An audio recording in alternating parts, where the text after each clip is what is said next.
Oke, Assalamualaikum warahmatullahi wabarakatuh. Selamat pagi, siang, sore, Bapak, Ibu, dan teman-teman semuanya. Pada kesempatan kali ini kita akan melanjutkan pembahasan riset operasional lanjut. Dan kali ini kita akan berdiskusi tentang eh, materi network models.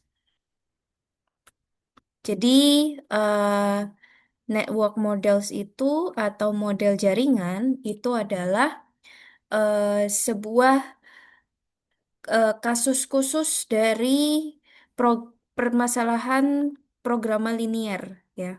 Jadi eh, pemodelan dari jaringan ini adalah special case dari permasalahan linear programming. Nah, kenapa penting untuk mengidentifikasi bahwa sebuah permasalahan itu bisa dimodelkan sebagai jaringan atau tidak?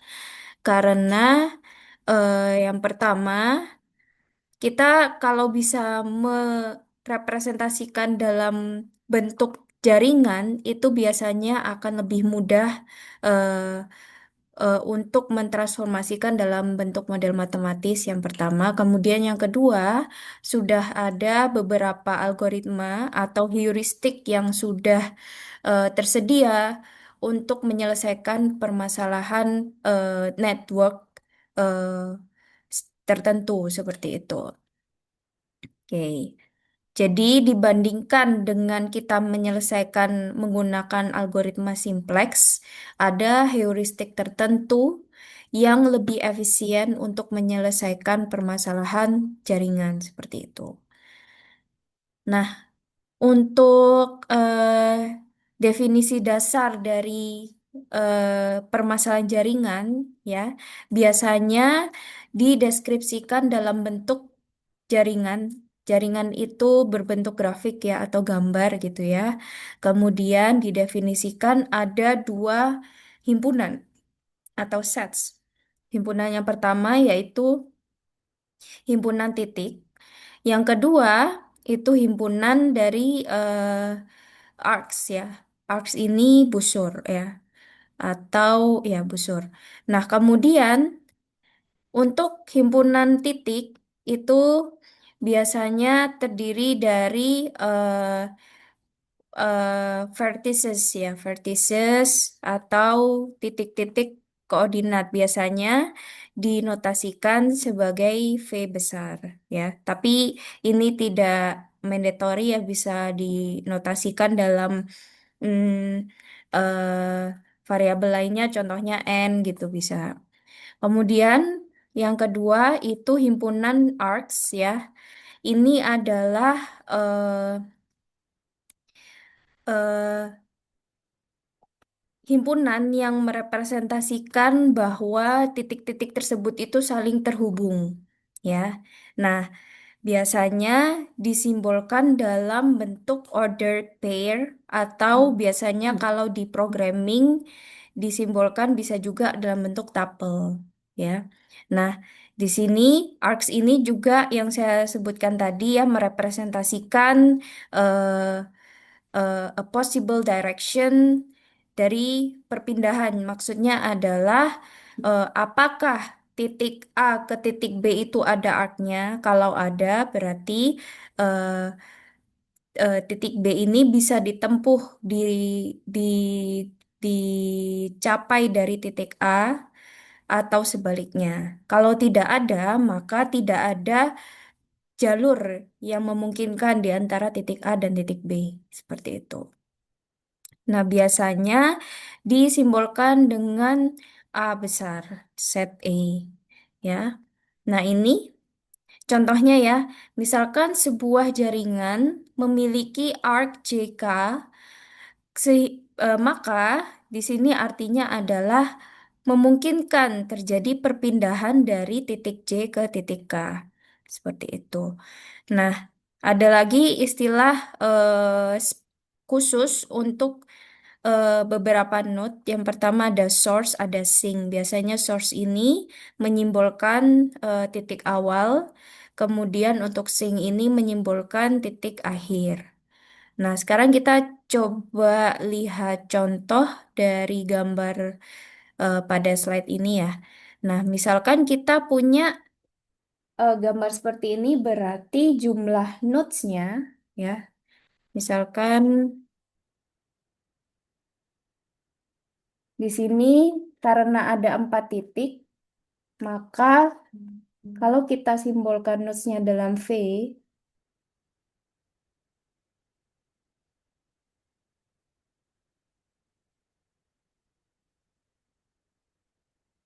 nah seperti ini, berarti ada node 1, node 2, node 3, dan node 4 ya.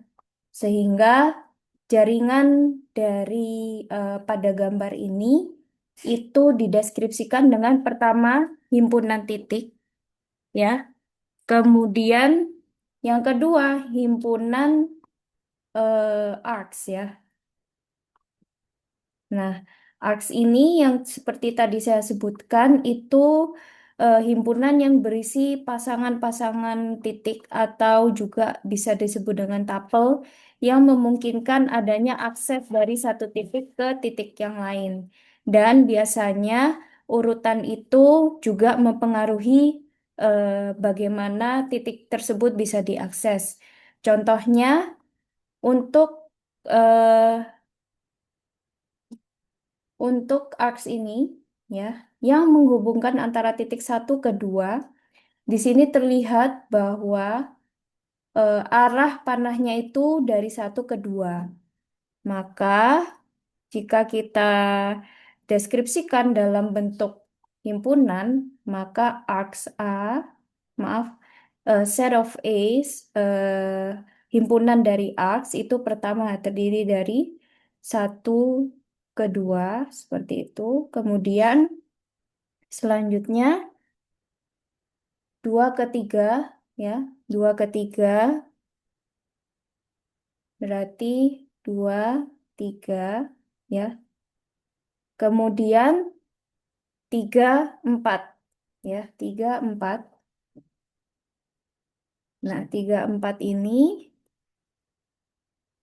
3, 4. Nah, ternyata dari 4 ke 3 juga bisa diakses. Maka penulisannya juga akan berbeda.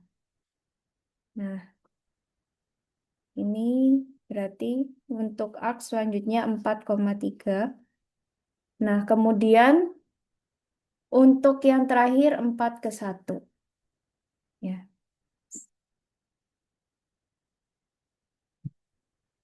Nah, seperti ini. Jadi total elemen pada arcs itu ada 1, 2, 3, 4, 5. Ada 5 elemen.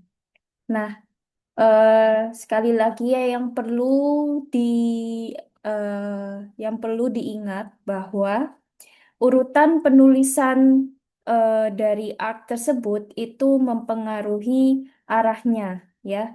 Misalkan kalau yang di antara 3 dan 4 ya, itu berarti urutannya dari 3 ke 4. Kalau sebaliknya berarti urutannya 4 ke 3. Seperti itu. Jadi urutan dari arcs itu mempengaruhi, ya. Oke. Kemudian nah, ini secara besar ya, secara gambaran besar jenis-jenis permasalahan jaringan ya. Jenis-jenis permasalahan jaringan eh, dimulai dari permasalahan yang lebih general, yaitu eh, linear, linear programming atau programa linear. Kemudian jika dispesifikan lagi, ada yang disebut dengan generalized minimum cost flow problem. Kemudian ada yang lebih spesifik lagi, yaitu pure minimum cost flow problem. Dan untuk pure minimum cost flow problem ini punya beberapa cabang permasalahan-permasalahan yang lebih spesifik. Pertama ada maximum flow, kemudian ada shortest path, ada transportation, dan assignment. Nah, hubungan antara permasalahan-permasalahan ini nanti akan kita bahas lebih detail di slide-slide selanjutnya.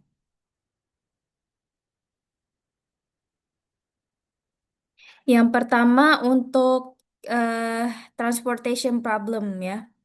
Jadi untuk transportation problem ini itu tujuan utamanya adalah eh, untuk bisa memenuhi permintaan customer di dalam hal ini bisa juga disebut dengan demand dengan syarat tidak melebihi kapasitas dari supplier dan juga untuk meminimasi biaya. Nah, berarti kalau tujuan utamanya seperti ini, kita bisa menguraikan permasalahan network tersebut. Apa saja node-nya dan bagaimana arc-nya.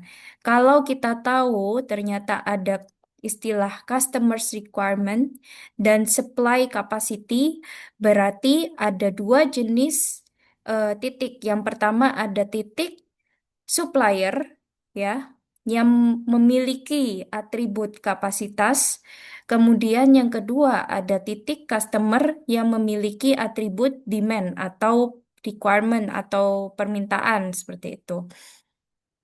Nah, dan juga karena di sini tujuannya untuk meminimasi biaya, maka ada yang disebut dengan parameter, yaitu parameter biaya satuan. Nah, biaya satuan ini biasanya digunakan atau muncul ketika ada aliran dari titik satu ke titik yang lain. Tapi karena di permasalahan transportation cuman ada dua jenis titik, yang pertama titik supplier dan titik customer, maka biaya ini akan keluar apabila adanya aliran dari supplier ke customer. Seperti itu. Nah, di sini biasanya kalau di transportation problem juga mempertimbangkan dari unitnya.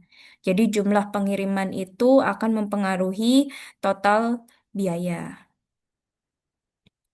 Nah, kemudian eh, juga ini juga disebutkan bahwa ada kasus-kasus spesial di mana sebuah customer itu tidak bisa disuplai dari a particular supplier. Maksudnya adalah supplier-supplier tertentu ya. Ada supplier tertentu yang menjadi pengecualian sehingga tidak bisa mengirim ke misalkan satu atau dua customer. Nah, caranya untuk bisa memastikan bahwa constraint ini tidak dilanggar adalah dengan memberikan biaya yang sangat tinggi, infinite cost. Ya. Jadi logikanya kalau kita memberikan biaya yang sangat tinggi, maka solusi ini tidak akan terpilih karena tujuan utamanya kan mau meminimasi biaya. Nah, kadang juga biaya tersebut berhubungan dengan jarak antara suppliers dan customer, ya. Jadi eh, kadang cost tersebut itu juga merepresentasikan jarak, ya. Ada yang eh, kasus di mana biaya dengan jarak itu berbanding lurus. Nah, ini untuk kasus yang kita akan bahas ya, diasumsikan bahwa kapasitas dari setiap supplier itu diketahui ya, kapasitasnya diketahui dan juga demand-nya juga diketahui seperti itu. Bisa juga ini juga penting ya, eh state bahwa ini untuk berapa lama planningnya, bisa jadi setahun, 2 tahun, atau seminggu, atau sebulan, seperti itu. Oke. Nah, kita coba menggunakan contoh ya, contoh transportation problem ya. Di sini ada